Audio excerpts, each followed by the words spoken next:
Tunina niyan, may sinulong akong batas na firing squad, yung death penalty by means of firing squad. Alam nyo, hindi na gusto natin pumatay ng tao. But hanggang wala po tayong nakalaan na barrier dyan, walang nakalaan na batas na may gano'n na yung tatakutin mo yung tao, hindi matatakot yung tao. Not only yung mga congressman, not only yung senador, not only the mayors and governors, that include the lower parts, including sa mga barangay din, including yung mga official ng gobyerno that is working under different agencies and even the armed forces or even the PNP. Kapag may corruption, yan ang hatol sa kanila. That is very clear. Sa lahat ng Pilipino yun, doing corruptions, and I'm very in favor to that. Hindi ako mamamatay tao, alam niyo po sir, I'm not that kind of person because I was a graduate of religious school, dyan pa ako galing, Pilar College, RBM School, Ateneo, Jesuit School. And hindi po ganun yung trabaho namin dito sa Zamboanga. But ako, I think about it kasi gusto natin manglagay ng barriers. If we don't have any barriers to that, then Filipino and people or human instinct, you will abuse, you will tend to abuse things. Pero kapag may barriers ka, uy, may haligi ka dyan pala, may pader pala, hindi tayo pwedeng dumaan dyan kasi pag dumaan tayo dyan, patay tayo, tigok tayo, then people will stop doing that. Or at least they can minimize as much of it. Yun ang dapat. First reading lang po yan, then wala na po eh. Wala kasi nagpansin diyan eh. Lahat sila takot ata eh.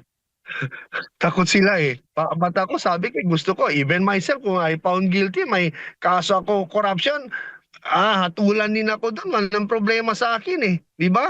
Kasi nakasala po ako eh. That is fair to every Filipino. Fair to every taxpayer. Kaya sabi ko sa ating mga kababayan, panahon na dapat na magkaganon. And I'm very happy that Congressman Vargasa, nakita ko, pahayak siya. But ang nakita ko sa parang comment sa Facebook, congressman lang. Sabi ko, hindi pwede congressman. Lahat generalize yan. Lahat ng government employees, men in uniforms, government officials, sino nag-corrupt na more than 5 million, bitay kaagad yung hatol sa kanila. May ibang mga eksperto sinasabi maaari din po tayong makipag-ugnayan sa China dahil sila yung barko po nila makakadaan po doon po pwede po tayong mag-import mula sa China. Mayor, at sa iba pang mga bansa, mga kapitbahay po nating bansa, ano ho ba ang masasabi po ninyo?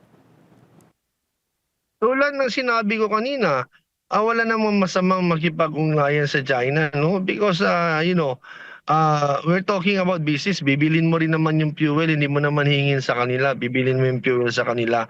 So we can buy in as our neighboring country like China. And sabi ko nga, Malaysia, if you talk about fuel, napakadami ng Malaysia. Fuel in Malaysia is way far different.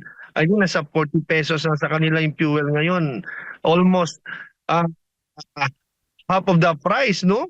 I think yung halaga ng fuel nila kesa sa atin, they can survive and we cannot survive. So we can purchase fuel from Malaysia kasi mura. Nandiyan lang yung Labuan, Malaysia. That is only 2 days voyage to Manila. So pwede tayong bumili doon. And it's about time that our president do the bilateral talking with every prime minister. Indonesia also we can go. Hindi ko naman sinuturuan but I'm just giving an advice. So pwede diretsohin na bigyan mo naman kami ng fuel dito, babayaran namin sa inyo kung magkano man yung presyo nyo kasi gipit kami sa ngayon. Ito yung tinatawag natin sir, yung ego natin or yung pride natin, ibababa po natin. It's about time to talk to them and ask and beg them to send us. Hindi pa pwede na mataas pa rin tayo. We have to go down and whatever is their level, doon tayo bababa po tayo sa kanila because wala po tayong kakayanan as of now. Not unless if we will take over Malampaya, tayo mag-operate and we'll take over Petron, may sariling refinery tayo. And kung if ever, bubukas po tayo ng panibagong oil rig dito sa Holo, Sulu, and Tawi-Tawi, then we can have our own oil fields, then we can have our own fuel. But if we will not do that, wala pong mangyayari sa ating bansa. Nakakalungkot po. Sa tingin mo po ninyo, Mayor, ay panahon na rin po na lilipat po tayo mula sa isang gasoline o diesel vehicle papunta po sa electric vehicles? Well, that is a major, one of the concept na pwedeng gawin. We have to transfer to e-vehicles. But remember, these e-vehicles, there's also a pollution contributor factor for the e-vehicles. Alam niyo po, may mga baterya to. My question is, saan po natin ilalagay yung baterya nito kapag nag-expire to after 5 years or 10 years kapag humina na to? And number two, yung maintenance nito. How can we fix or repair it if that will flood in the market? Ang maganda sana, kung may mga e-vehicle tayo, ready na rin yung Pilipinas to fix such thing. Kasi alam nyo po sa Pilipinas, yung ugali ng Pilipino, yun habang tumatakbo, pwede pa ayusin. And like e-vehicles, that is not convenient for the poor people, pang mayaman yun. Paano yung mga mahirap, yun hindi kaya, yung isang kahit isang tukayan, tulad ng mga jeepney drivers natin, hindi nila kaya yan. So yun dapat ang may gawing contingency plan ng ating gobyerno. So everything must focus on one thing.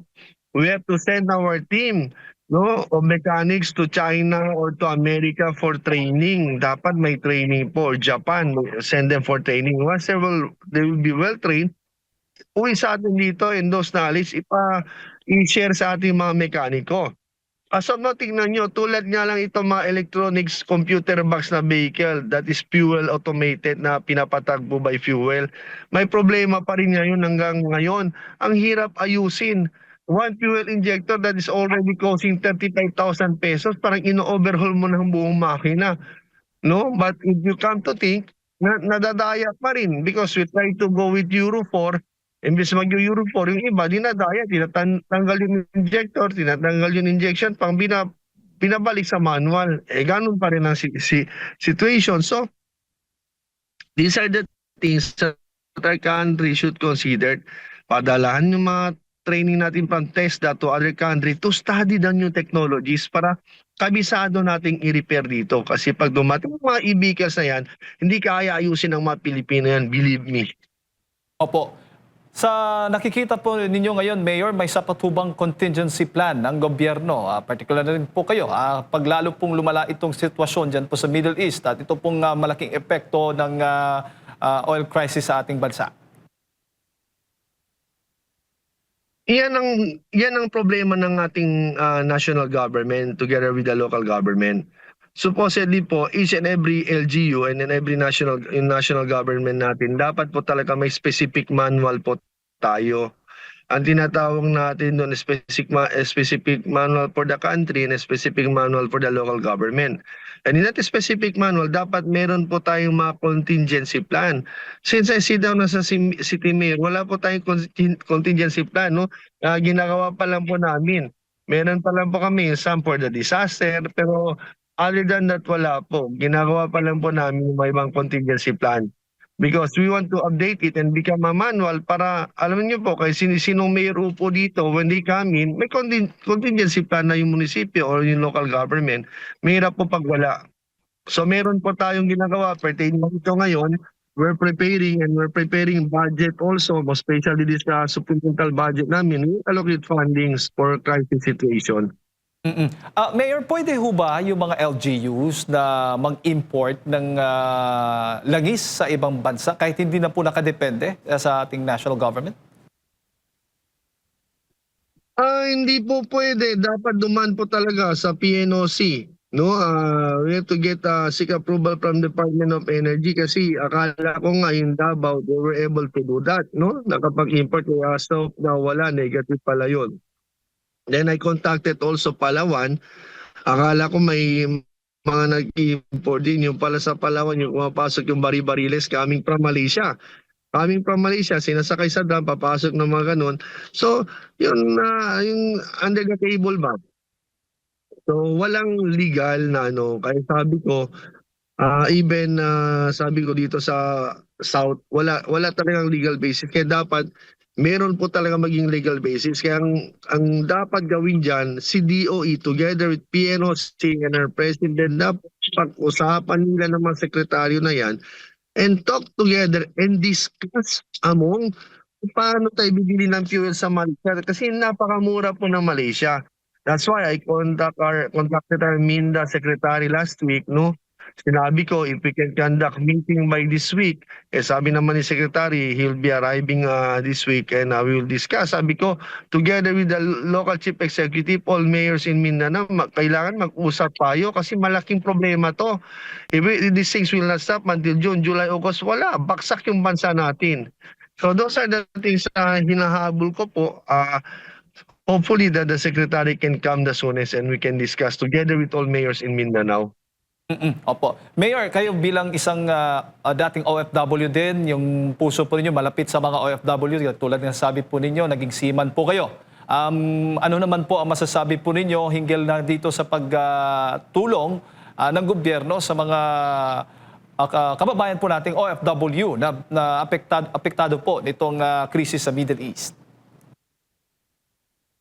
Opo, dapat each and every OFW overseas that should be accounted for. Most especially, may mga OFW rin tayo sa Iran, Saudi Arabia, other part of Middle East. Nandyan yung mga OFWs natin. They should be accounted for. And mga OFWs natin na walang kita, dapat yun ang binibigay ng tulong ng gobyerno. Tulong doon sa kanila at tulong din dito sa pamilya kahit papaano kasi may pamilya silang binubuhay dito. And of course, in other country, kahit yung pagkain ng Manila pang araw-araw, dapat meron po yun kasi baka mamaya yung mga pinapasukan nilang factory, ang mga boss nila na aksidente rin, no, naipit din sa gera. Most likely, ang embahada natin na nandoon, dapat bigyan sila ng sapat na pondo para they can share that to our OFW staying in other countries. Kaso wala tayong ganung kalaking pondo na binibigay sa mga ambahada natin, most especially those in the Middle East. Dapat yan ang dapat gawing emergency meeting ng hindi ko naman pinapasok yung trabaho ng Kongreso, but Congress together with the Senate, they should come together and do an executive order together with the President na bigyan ng pondo yung embassy para matulungan yung mga OFW na nandoon. And together with the DNW in our country, dapat hanapin din nila bawat agencies or even not in the agencies. Kasi may mga OFW pa rin dinumadaan sa DNW, nagdadirect. They have to look after those families and give them assistance kasi kawawa po sila. Kawawa po. If ako lang tanongin niyo, sir, ako lang nasa posisyon na yan ang gagawin ko para matulungan ko yung ating kababayan direkta. Opo. So, ibig sabihin, Mayor, hindi pa sapat yung tulong na ibinibigay po ng national government po ngayon sa ating mga kababayang OFW? Well, hindi ko masabi kung sapat na, no? Kasi marami pa rin naman mga OFW nagko-complain. Meron man, nagme-message sa akin, may mga tulong ba sa aming mga OFW? Pero what I'm trying to tell you, when you ask me, being an OFW, kung anong gagawin ko, sabi ko, yan ang gagawin ko para may tulong natin ating mga kababayan na ipit sa gera sa Middle East. That is the best action plan to do. Opo. Mayor, hopeful ho ba kayo sa ating government ngayon sa pagtugon po nitong krisis na kinakaharap po natin? I'm very hopeful to them. Sana gawa nila ng immediate action. Hindi po pwedeng antayin na magre-resume yung session ng Congress and Senate. Even naka-break po sila, dapat they have to call the Congress, no, for immediate solution and answer to this question sa problema ng ating bansa. We cannot wait for 1 month for them to come back, but I think tulad na sinabi ni Senator Legarda, tara, mag-close door tayo dito. Sunugan tayo ng kilay dito. Tapusin natin yung dapat nating tapusin. Yun ang maganda po we cannot be complacent with this kasi alam mo, tulad sa amin, like yung congressman, naging congressman ako, you cannot feel directly anong nalalaman ng taong bayan mo sa baba, not unless you go down and see the situation. Kung hindi ka bumaba, hindi mo malalaman yung situation ng taong bayan mo sa lugar mo. Ako, when I was in Congress, alam niyo sir, every week umuwi talaga ako ng Zamboanga because my concern is my people. They voted me, they put me in this position. Kailangan tignan ko sila, hindi ko sila pwedeng pabayaan. Kahit yung mga bigas namin, yung palayan namin, mga harvest namin, hindi na nga napupunta sa amin, napupunta sa taong bayan, binibigay ko po. Kasi yun ang pinangako ko nung nanalo ako. Sabi ko, tutulungan ko talaga kayo. Anong pwede kong tulungan? Lalong-lalo na yung mga mahirap. Hanggang ngayon, tumutulong pa rin ako kahit mayor na ako. Hindi ko pinapabayaan. Ano po inaani namin sa palayan namin, binibigay ko kahit sahod ko, I'm sharing it to the concern of Zamboanga City. Kasi kulang pa po. Ako okay na po ako. I'm satisfied with my life. Kung ano man ako meron, I'm already okay. But the people, it's the most important thing for me. Papaano po yan, Mayor? Ang problema po natin ay nahahati po yung atensyon ng gobyerno. Marami po nagsasabi na mas nakatuon sa politika sa halip na dito po sa krisis na kinakaharap po natin sa lingis. Sa totoo lang po, nakakalungkot no if we will politicize it. Kaya sabi ko nga, when I was interviewed here the past 2 weeks, sabi ko, tama na muna yung pamumulitika. If you want to go for impeachment, gawin nyo, but reduce yung ano ng impeachment. Huwag nyo muna prioritize yung impeachment kasi nasa crisis po tayo, but impeachment ay priority nyo. Dapat i-prioritize muna natin yung crisis situation, yung crisis problem of the country, hindi muna yung impeachment. We can go to that after a month or 2 months, 3 months or 4 months. Yung crisis muna unahin natin, yun ang pinaka top priority natin among all. Diba? We legislate something. I understand the Congress and Senate are legislating something, but we have to prioritize crisis first before going to impeachment. Kasi yung impeachment, politika yan eh. Yan ang gusto kong gawin sana ng mga kaibigan natin nasa Kongreso at saka sa Senado. Dapat yan ang top priority. And even the President itself. Pero Mayor, so far, bilang isang dating kongresista, marami ho ba kayong naririnig sa mga dati po ninyong mga kasamahan o sa mga kasamahan po ninyo ay talagang ano po ba ang kanilang masasabi? Hinggil nga po dito, itutuloy po ba talaga nila o hindi? Magkakaroon ho ba ng majority votes para po dito paboran ang impeachment laban po kay Vice President Sara Duterte? Yun ang hindi ko po masabi kasi di ko naman sila nakausap lahat, no? Meron mga iba tutul, may iba gusto pa rin. Sabi ko sa kanila, yung mga kilala ko, you have to prioritize muna yung situation natin. Crisis tayo. We're in the middle of crisis. Focus on crisis first. Hindi pa nga natin nasosolve yung crisis. Impeachment ang iuna natin. You have to do crisis if you want to find impeachment kasi may nakita kayong grounds, file it later. Mag-prioritize itong crisis muna. Yun ang ibig kong sabihin. Wala naman akong ibig sabihin na masama na huwag nyo i-impeach kasi walang kasalanan nito. Si kay sino namang politician, no? Pag may kasalanan talaga, dapat i-impeach nyo sila o sampahan nyo ng kaso. Pero if you just want to file case against someone dahil ayaw nyo, dahil namumulitika tayo, we're checking on our capacity on 2020 dahil gusto pa rin natin manaig at maging nasa posisyon, mali naman ata yun. Because each and every one of us was elected by the people of our country. And dapat, yung tinatawag natin, mananaig yung gusto ng taong bayan. Hindi pwede mananaig na yung gusto natin. Give and take tayo. Kaya nga may term sharing tayo, di ba? 6 years. Expire ka na. Tatakbo ka na ng ibang posisyon, di ba? Parang ganun ba? We cannot tulong yung impeachment. I think the best way is you have to focus on crisis situation muna. Then you go back to impeachment if you want it. Ganun ang dapat gawin. Opo. At isa din po sa mga problema natin, Mayor, sa ating bansa, ang issue po ng korupsyon.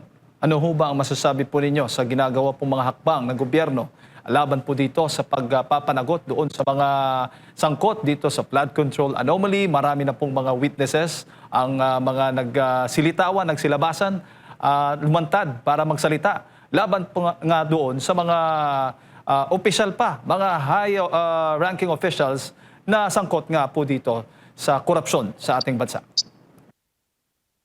Alam niyo po, napakasimple yun eh.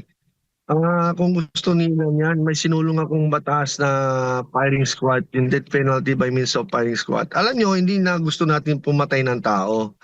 But hanggang wala po tayong nakalaan na barrier dyan, walang nakalaan na batas na may gano'n na, yung tatakutin mo yung tao, hindi matatakot yung tao. Not only yung mga congressman, not only yung senador, not only the mayors and governors, that include the lower parts, including sa mga barangay din, including yung mga opisyal ng gobyerno. that is working under different agencies and even the armed forces or even the PNP. Kapag may corruption, yan ang hatol sa kanila. That is very clear. Sa lahat ng Pilipino yun, doing corruptions, and I'm very in favor to that. Hindi ako mamamatay tao, alam niyo po sir, I'm not that kind of person because I was a graduate of religious school, dyan pa ako galing, Pilar College, RBM School, Ateneo, Jesuit School. Hindi po ganun yung trabaho namin dito sa Zamboanga. But ako, I think about it kasi gusto natin manglagay ng barriers. If we don't have any barriers to that, then Filipino and people or human instinct, you will tend to abuse things. Pero kapag may barriers ka, uy, may haligi ka dyan pala, may pader pala, hindi tayo pwedeng dumaan dyan kasi pag dumaan tayo dyan, patay tayo, tigok tayo, then people will stop doing that. Or at least they can minimize as much of it. Yun ang dapat. Pero kumusta po yung panukala po ninyo, Mayor? Itong House Bill, kung hindi ako nagkakamali, House Bill 11211, itong death penalty by firing squad. Actually, sir, nakapag-first reading lang po yan, then wala na po eh. Wala kasi nagpansin dyan eh. Lahat sila takot ata eh. Takot sila eh. Ba't ako sabi ko, gusto ko, even myself, kung I found guilty, may kaso ako corruption, hatulan din ako doon. Walang problema sa akin eh. Di ba? Kasi nakasala po ako eh. That is fair to every Filipino. Fair to every taxpayer. Kaya sabi ko sa ating mga kababayan, panahon na dapat na magkaganon. And I'm very happy that Congressman Bargasa, nakita ko, pahayak siya. But ang nakita ko sa parang comment sa Facebook, congressman lang. Sabi ko, hindi pwede congressman. Lahat generalize yan. Lahat ng government employees, men in uniforms, government officials, sino nag-corrupt na more than 5 million, bitay kagad yung hatol sa kanila. Pero so far, Mayor, may counterpart po ba kayo sa Kongreso na po pwede pong maghain ulit po nitong same na panukala po ninyo? I was even pushing our congressman, our first district representative and second district representative sa Zamboanga City. Kung pwede nila ituloy yan. Sinabi ko, tuloy nyo yan, maganda yan. Kaso wala naman sa kanila may lakas na loob gumawa niyan. Lahat naman sila, I don't know if they will do that. But I'm asking them to do that. If they can do a fine and better version of that bill, that is more better. Pero pag hindi po sila makapagawa, ewan ko anong. But for me, if I'm still a congressman or even a senator, I will push through to that. Dapat meron yan to have barriers in our country. Opo. Mayor, siguro yung huling mensahe po ninyo sa ating mga kababayan na nanonood po sa mga oras na ito, lalo na po dyan sa Zamboanga City. Magandang araw po sa ating mga kababayan, lalong-lalo na sa Zamboanga City, no? Di ba rin, nandito yung ang dami nating problema, hindi lang langis. Problema tayo sa tubig, problema tayo sa kuryente. Sabi ko nga, ang daming problema nung umupo po ako, Mayor. Problema kami sa traffic, problema kami, ang daming magnanakaw. Sabi ko, unti-unti inaayos po ito. Hindi ko magawa sa isang iglap lang, but I will solve one by one. Like the water shortage natin, yun, nilalagay na natin ng pondo. But yung electricity lang, hindi ko magawa dahil siyempre may mga boss din yan and nasa private firm na po yan. But then we're calling each and every one of them to solve the problem of blackouts in Zamboanga City to that as soon as nakakta man din, but then kulang pa, dapat push through pa tayo. And sooner, sabi ko nga sa ating mga kababayan, gusto ko talaga maging, to be a legislator back in Congress kasi mas marami tayong magagawa, mas marami tayong matutulong. But sabi ko, mas kailangan ako dito sa Zamboanga City kasi napakalaki ng problema. So I try to solve first the problem sa Zamboanga City, then one day siguro I'll go back to legislate ating Congress, most likely another position that will allow us, if God's permit us, we will do much more better. Kailangan po we have to do something else new. Mahirap po pag the same over and over again, kawawa po yung taong bayan.